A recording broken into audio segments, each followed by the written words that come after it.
So I've been at this campus since about 8:15 this morning.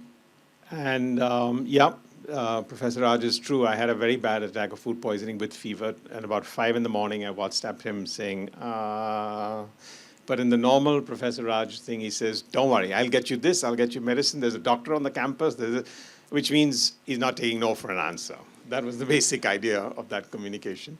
So here I am. But I have to tell you, from 8:16 onwards, I've forgotten about whatever I went through in the previous night, because just the energy, the vision, the passion that one can see here with the incredible faculty, and now when you're walking through the aisles and into the classrooms to see that energy and passion, I don't think it makes a difference whether you're in Sonipat or whatever. Every one of us makes our environment. We make what we want it to be, and I think the credit goes to all of you all and the 10,000 colleagues and students and 1,100 faculty here that have actually made this into a place which is your hub and your memory, because at the end of the day, what you're going to take away from here is going to be some of the most impactful years of your year, whether you like it or not. In reflection, the memories that you take, just in the bonds that you'd have with friendship. We call it networking as we get into the real world, but actually it is that strong bond of what we want to do.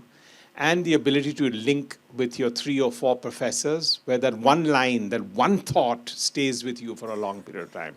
It's always the small things in life that make the overall difference. So I'm really privileged to be here, and I think the idea was for me to just make a few opening thoughts and reflections from where I sit. And I was talking to the faculty. So, I mean, I think there's a good confluence of why I'm here, because I surreptitiously and accidentally walked into media as a career when I wanted to be an entrepreneur. It wasn't by strategy. If it wasn't for that, I may have been a lawyer. And even today, when I speak to a lot of colleagues, when the ability therefore, they say, I think you should have actually been a practicing lawyer rather than coming here and talking to us, because I think, and the ability for what I'm doing in education. And if I see some similarity between the 3 vocations that have connected my life between law, media, at the end of the day, it is about the ability to connect, the ability to communicate. You can do reefs of research when you're doing law. You need to do a lot of history. You need to do a lot of case studies. But at the end of the day, you got to be able to communicate that. Even if you're a solicitor and you're going to make a report, or if you're going to argue in court, you are thinking on your feet. And I think in whichever spectrum of work you go into is future, these are the cores of what I think you're going to be able to do, is the ability to be able to communicate, the ability to be able to connect is going to make an incredible amount of difference between how you present yourself and your ability to go forward. So just my personal narrative, I think when I wanted to be an entrepreneur, it was at a very, very early age. We didn't have a prime minister who stood out and said, start up India and everything else. This was a long time back. And obviously, even today, parents are a bit of a question mark when it comes to somebody wanting to start something on their own, right? Okay, like, abhi yaar, beta, you haven't got a job, just get a good job. Then after 3-4 years, you do that. And I think my dad and I, when I had the conversation, like a good Parsi family dining room table, everyone is quite broad-minded about things. But I think his conversation was, why don't you go out, do your MBA or do your chartered accountancy, and then start that. And I think my reflection at that early stage in my life, where I said, if I do that, I'm already having a plan B for my career. And if I have a plan B for my career, the chances are I'm not going to go for it for plan A. And I think, now, it's not a sweeping statement. There are many things, especially in management schools, that they teach you need to have a plan B for everything else. But in life, if you can take the North Star of when you have that conviction, glass ceilings are glass because they're meant to be broken. They're not meant to be just reached and then go sideways. And I think for me, at that very early, influential stage in my life, my ability to be able to focus on a plan A and then stick with your conviction, I think is part of the reason why I'm sitting here having this conversation with you all. The other 2-3 things I'd like to say before we start up is, you all should feel very, very blessed. If you look around here, you need to have that reflection that you're in one of the most prestigious institutions and schools, not just in India, but around the world. You are blessed to be here. You are blessed to have this choice of this opportunity. And if you look around you, there is at least 100 people for every one here that does not even have that opportunity. And I can see that here today with the younger generation, where the element of starting to build empathy and starting to build a connect with the people who don't have it and the ability to give back has to be at a very early stage. And I think today when people talk about some of the work we're doing in philanthropy, I think philanthropy firstly is a 19th century word because it just means you need to have gray hair, you need to have a bank balance, and you need to have retired. And none of that is true. And I think when we started our very first outfit, when we started a company called UTV at that stage, we had a 10,000 square foot office that we rented. We didn't have too much of surplus income. And the first 1,000 square feet, we opened a creche and an orphanage. And the 30 and then 300 people who came to join us, they wouldn't go home. At 6 o'clock, 7 o'clock, everyone would gravitate down to this orphanage and creche. And that's when the culture of the organization came about. So I would say to everyone here, please feel blessed. Reflect on that many times in the year of what you're doing and see how you're going to be able to give back in a small way. Most people are confused. They're saying, oh, can I make an impact? Can I make an impact? I remember when we were launching Rang De Basanti, and there were 10,000 students in Delhi University. There was Amir Khan, myself, and the director, Rakesh Om Prakash Mehra, sitting there with those 10,000 students. And it was a very skeptical lot of people who kept saying, yeah, all that's fine, but can I make a difference? And if some of you all have seen the movie, there's a connect there from that point of view, which I think connected with the youth that felt I could make a difference. And I think today more than ever, don't look at yourself in the singular because it's the singular that can make the difference. And most of us actually reflect and feel, yeah, I don't think I can make a difference, but you can, and you will. And I think therefore the ability to be able to be confident and have that conviction is very, very important. So just some broad thoughts that I wanted to leave you all with, and we can jump straight into this. Thanks so much, Ronnie. And I'm tempted to actually call this the Raj and Ronnie show. So welcome to it.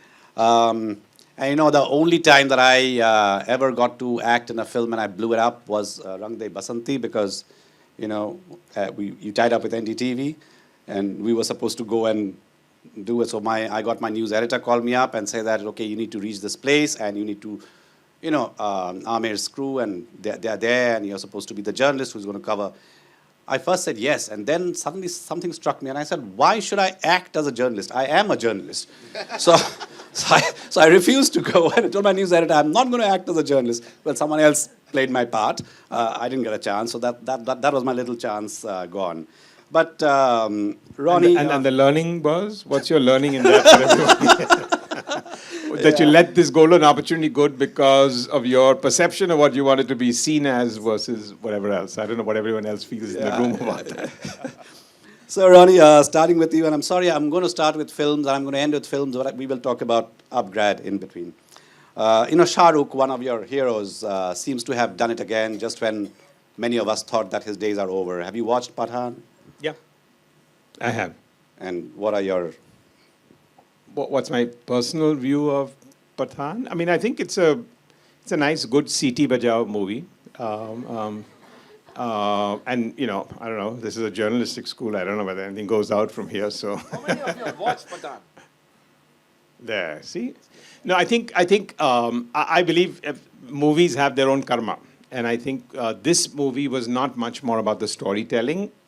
And just, I think it's just everyone wanted to get out there and give a pump up to an actor who they believed had gone through a lot of rough times in the last 1 to 1.5 years. So today, I think the success of Pathaan is much more a process of giving Shah Rukh a leg up and a Shah Rukh movement than a benchmark in Indian cinema by any stretch of imagination would be my personal point of view. And by the way, on a gross indexed point of view, Sholay, if you look at it recalibrated from 1985 to 2012, and the rupee then and the rupee now is still above the box office of Pathaan.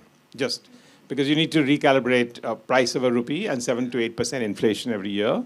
So if Sholay collected 35 crores of rupees in 1985 or whenever it necessarily did, today it would be about still 600 crores versus anything else. So. And is anyone replacing Shah Rukh in the industry soon? Do you see any faces? Yeah, sorry, everyone said no.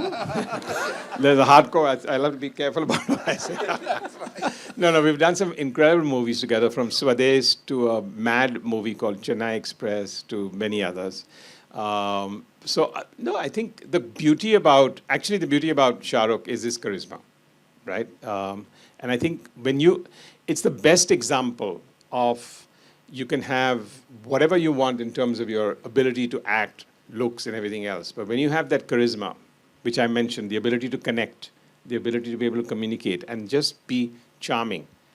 And I think his ability in real life to look at you one-on-one and make you feel right now you're the most special person in the room. And he's taken that personality of his to the big screen. So that's why the connect with the audience is not something that can be easily done. Versus Salman, who's brawn, versus Amir, who's evolved in a very different manner. And I think today, the younger generation, I think the challenge is not most of us really want to spend 3.5 hours in a movie theater, right?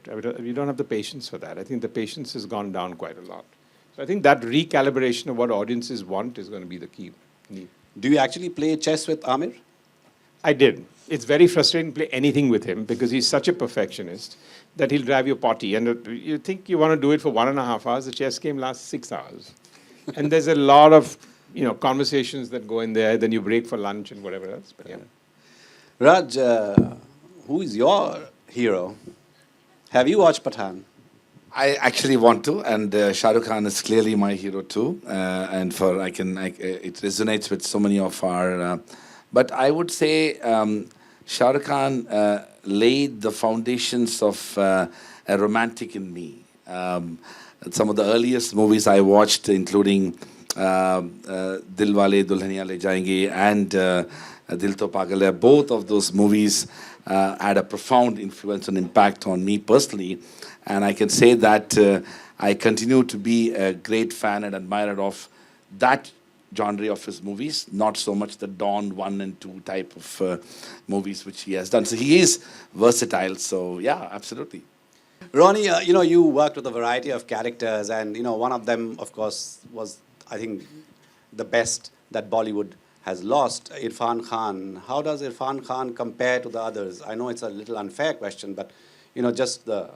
Yeah, no, I guess comparison is the wrong word for most of life, I think, because each one is very unique in their own. And this is not just in the creative talent space. I think in almost everything that you do, there is a certain uniqueness to each one. But I think Irfan just brought a diversity to the role playing that was, from an India point of view, he put it much more international, right? I think he's done more success internationally as much as he's had domestically. And I remember because the last movie he did was actually with us. It was a film, and he came to our conference room at our Worli office and watched the rough cut. And then he took me outside and said, I'm not sure I'm going to be able to do promotions for this film because last 2 days I've had this check on the stomach and I think I'm going to have cancer and I'm going to the UK and I don't know when I'm coming back. And but from that point of view, I would say he's an extremely diverse method actor. And he also changed the way the audience looked at Bollywood. I mean, Bollywood started casting someone From the quintessential hero, yeah.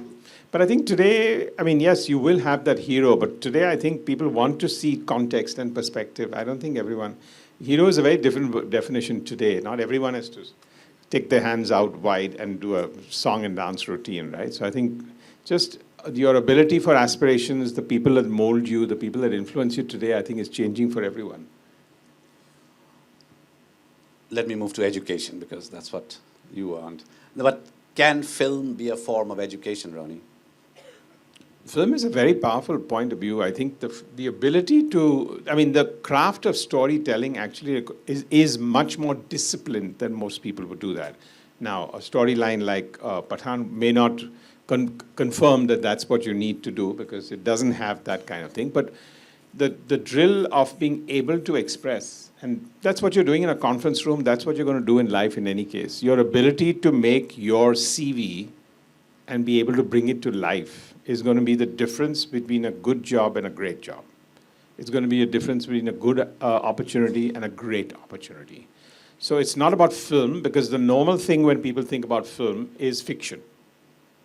But actually today, thanks to OTT platforms, thanks to the way audiences have responded to that, I think people want realism. They want to have a connect. And once or twice in a year, you don't mind leaving your brains behind and just go out and get entertained, because that's what cinema in the big screen is about. But because you're now consuming by so much choice that you put on yourself, the power of understanding what it means to storytell and apply that to your personal life, I think, is very, very, very strong, and something everyone should reflect on.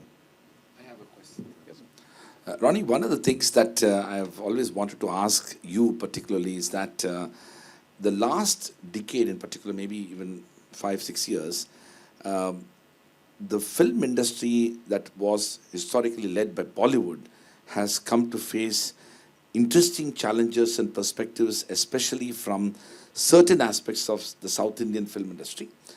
Clearly, Bahubali and RRR now, but also if you look at even the ones which are earlier Tamil films and few others, there is a new imagination whereby movies are being translated or redone.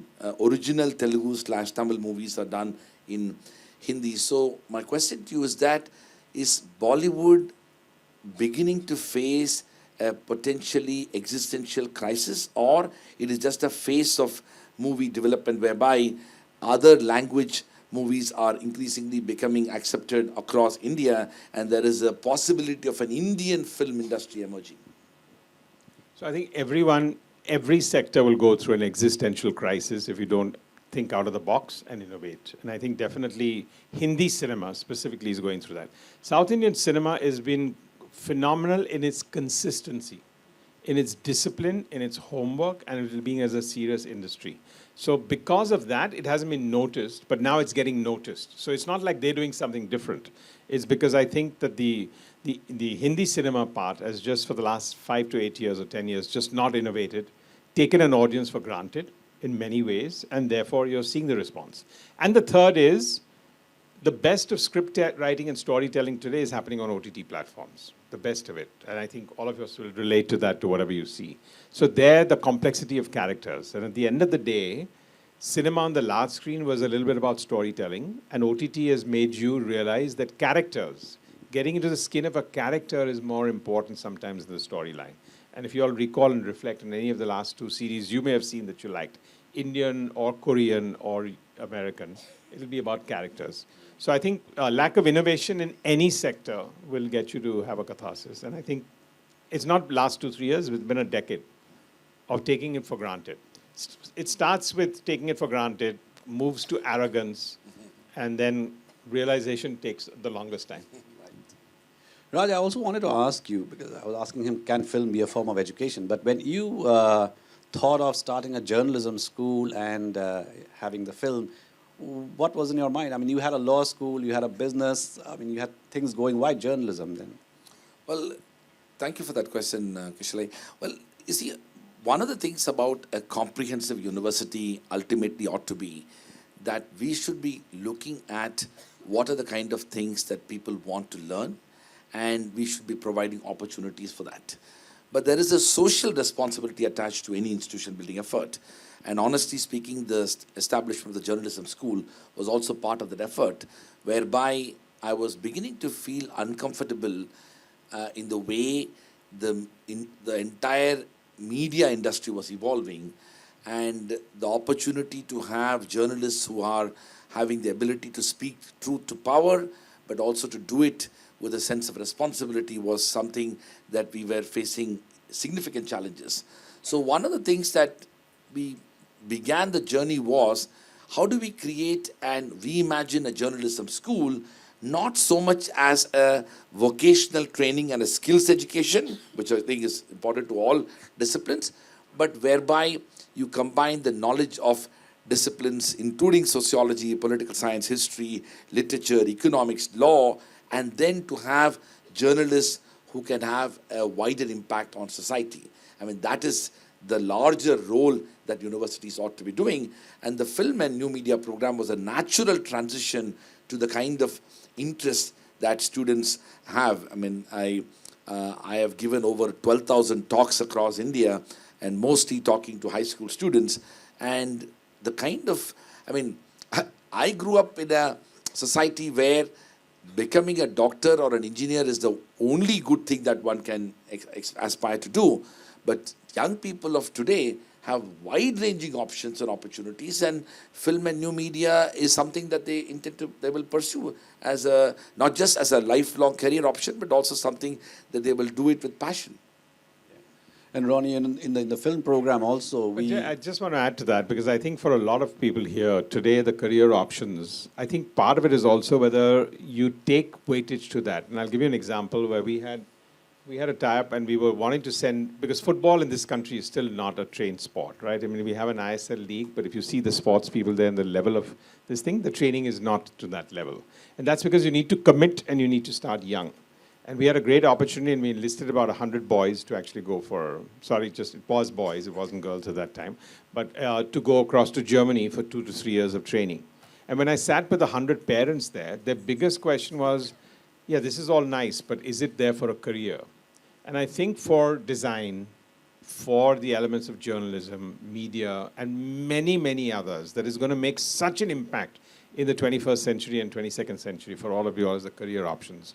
You need to be clear why you're doing what you're doing and commit for that. Because it doesn't mean that you need to be in a place like Dr. Raj said about engineering or whatever else, where there's already a proven track record of jobs. Because you're going to stand out now. 21st century is about standing out. It's not about doing the same thing everybody else is doing. You're not going to be able to do that. How do you stand out? How do you have that conviction? And then go for it. But figure out the careers you want to do, stand by the conviction, and make it into a career option for you. And it won't be very well written in what you want to do. But that's the only way it's going to progress. You know, just to go back to the film industry, I'm very curious that is there any awareness or recognition or even discussion within the industry that why is it that there's less than 5% of women filmmakers and producers? I mean, there's an article in the Indian Express this morning. Yeah, I wouldn't say it's 5%. I think I think there are a lot of women directors. I would say out of the 84 movies we did in UTV and then about the 20 that I've done in RSVP, I would say almost 30% have been with women directors. Producers? Well, no, maybe not. But that could be for very different reasons. I don't think that's, I mean, I know I come in with a producer tag, but I don't think that's the pivotal part. That's something that you're a catalyst in the sector. So there, I don't think gender needs to be there. But in the creative aspect of director and performance and storyteller and scripting, there is a good, I would say, 70-30 balance today. You know, you started well ahead of time in terms of the conglomerate that UTV was in 1990. I mean, India did not have that kind of stuff. I mean, Red Chillies and all came much later. And you brought all of that under, technology and storytelling and production, software under that. And then, do you really dream with your eyes open? By the way, that's the name of his book. You should check it out. Do you really dream with your eyes open? Yeah, I mean, firstly, there's no connection between the two. But yes, I think it is extremely important that you need a vision, but you need a practical plan with it. Not even just an execution plan. You just need to have your feet on the ground at all times. Because when you're dreaming, you've got to be able to correlate that across the board. So I think that's pretty much where. I think the other thing I would say for the approach is, in India, the opportunities are there when you think at scale. You've got to be able to solve things or create things at certain scale. And therefore, for me, the idea, I've been obsessed with scale, whether it's in our not-for-profit and social thing in Swadesh or in Upgrad or in UTV, which I sold out to Disney. The obsession on all of them was scale. Now, that's my personal choice and preference because that's just how I think. Each one can have a different, there's nothing wrong with boutique, there's nothing wrong with a single operation, but that's what it was. Raj, how do you dream since you don't sleep much? He watches a movie first, right? That's right. No, well, I mean, most of my adult life, at least professional life, has been with regard to envisioning the idea of building a university. And I was very fortunate to have met our benefactor, Mr. Jindal, and shared the vision. But I think the more we are part of education, I do dream about the extraordinary possibilities that India can hold for the future. I mean, think about the fact that at least over 1,000 years before Oxford and Bologna, Indian subcontinent had institutions such as Nalanda, Takshashila, Vallabhi and Vikramshila, where what we currently call as interdisciplinary holistic education was not only prevalent but flourishing, where we had both students and faculty from around the world participating in dialogic education, adopting innovative forms of pedagogy that we are now debating in the world's topmost schools of education. So if Indian civilization can provide so much of leadership to the world at large over 2000 years ago, I don't see any reason why we cannot retrace that history and do all those things to reimagine education. I was also deeply inspired more recently, something that I encourage our students and faculty to watch. There is a very interesting, I think Sony Live has the documentary, or rather, no, more than a documentary, it's called Rocket Boys, a story of both Vikram Sarabhai and Homi Bhabha, how they returned from Cambridge University 100 years ago, and essentially along with C.V. Raman, who had already got the Nobel Prize, they were all working in the Indian Institute of Science, Bangalore, laying the foundations of Indian science. So if those things can happen with so little resources, then why can't we do much bigger things? And I think the scale part of it is important to have a larger impact. But I do believe that the biggest challenge for India, and this is where Ronnie's work is important, is that nowhere in the world it has been possible to marry quality and quantity, especially in education, but also others. Because if you look at the world's best universities, be it Oxford, Cambridge, Harvard, Yale, Stanford, Columbia, Berkeley, you pick up anything, they were all created, and even IITs and IIMs, with the single most important objective, which is to make it exclusionary. Inclusion is not at all part of their vision. It is all about finding ways how we can reject students. In fact, the rejection rate is the criteria for determining prestige and reputation.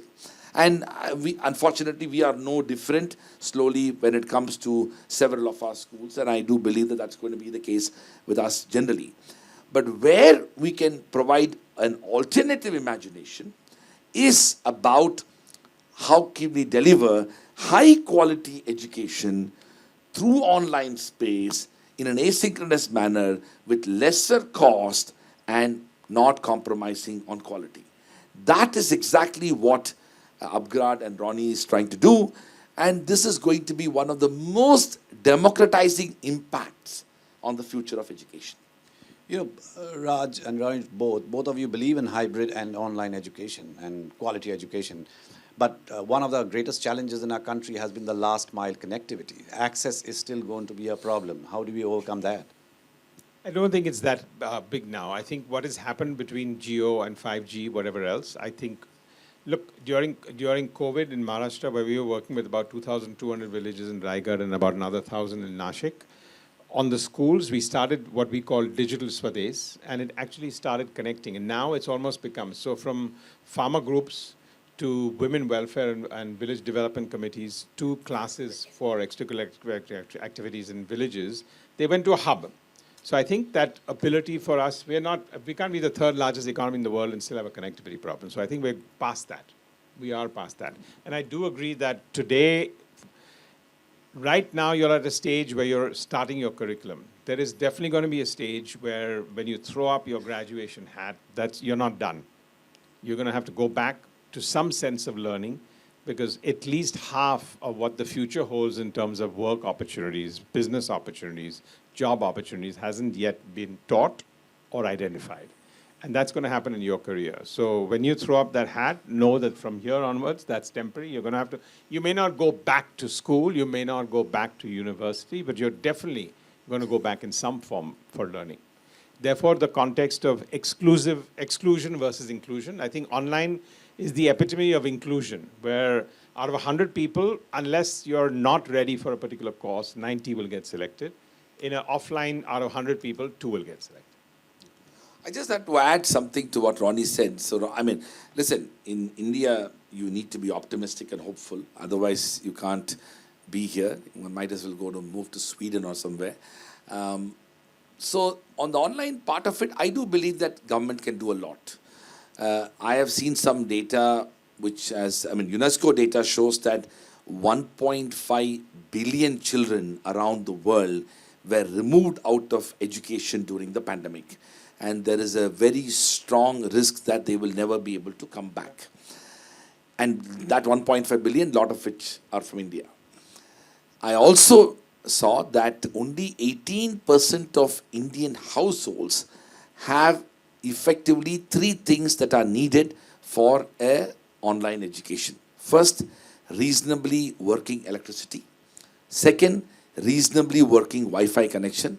Third, reasonably working equipment. So 80% of the households do suffer from a major challenge of access when it comes to online education. Now this 80%, I'm not suggesting that they will be better suited only physically. There are numerous challenges there as well.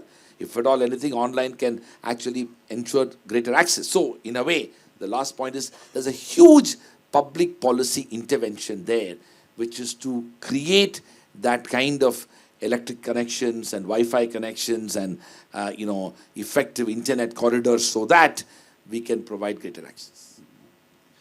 Before I open it up to you, Ronnie, could you tell us a little more about Swades, not the movie? Yeah, no, I mean, I'd like to, but I did a play long time back, you know. It was about the priest, and I was playing the junior who gets trained to talk at the pulpit, you know, where the sermon is given out there. And the play was very well scripted. And, you know, the person who was teaching me at that particular point in time in the play says, how do you know when you're connecting with an audience? You know, and as someone who's giving a pulpit talk, how do you do that? And the line at that time, of course, said coughs. Like if people are coughing too much, you know you've lost their attention. I think that today has gone into the internet, right? I mean, now it's phones. Because I think if everyone's looking down, then you know you're not necessarily making notes, but you're able to do that. So I think my first challenge is to get the attention back from everyone here. I think in a nutshell, what I said in the beginning, you're never too young to give back. My daughter finished her film school in USC, came back, did 100 years of Indian cinema that went to the Cannes Film Festival with Shekhar Kapoor and Rakesh Om Prakash Mehra. She walked into my room and said, I'm done. I don't want to do cinema. I want to move on. And after that, she's been in the not-for-profit space of her own, even though we have our own family foundation, which is the Swades one. And when I've seen the people that I interact, and she runs a mentor-mentee program. It's just young professionals or working professionals that mentor a street child. And it starts with 1 day a week, but actually is built into a full movement. It's right now in Mumbai, whatever else. The point I'm making here is that for everyone, again, going back to the original point, we all can make a difference. There is no such young age or old age in which you need to necessarily give back. In India, the problems are multifold. And yes, unfortunately, the pandemic has made the poorest even more poor. And the challenges are humongous. And we are an execution foundation in our Swades Foundation. What we've taken is a holistic approach where we go to an entire geography, which is large. This time we've taken about 2,200 villages in one area of Maharashtra, another 1,000 in another part of Maharashtra, which is Nasik. We work with them in water sanitation, health and education, and then livelihood. And the biggest challenges that we find there is first building trust. You think when you want to give back, somebody's always ready to take it on, but actually it's not the case because most people are suspicious. They're also suspicious because every time somebody's gone to their village for a vote, said, I'll do this, I'll do that, you'll get a this, you'll get a that, and then they're gone for 3 years and 4 years. So how do you build trust when you're giving back to people?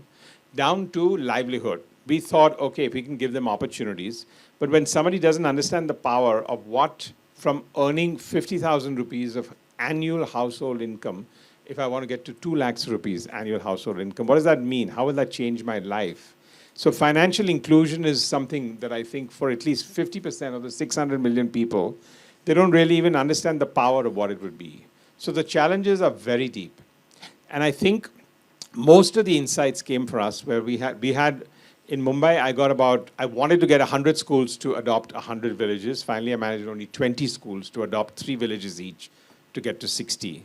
But when I go and do those workshops with those, first they went for 1 day and would come back in the evening because it was a 2.5-hour ride. And then the next time magic happened, they said we're there for 3 days. Because we're not there to paint a hospital bed, and we don't want to do all these superficial stuff. We want to go out there, we want to understand that. And I can tell you the learning and impact that happened to those people who went out versus the people that they impacted there was mind-blowing and incredible. So the problems are complex. Minds like yours can actually change it. You need to actually walk the talk and be on the field to be able to change whatever mindsets you want to do in whatever small way. And there is no such thing as that, is all I would say. Thanks.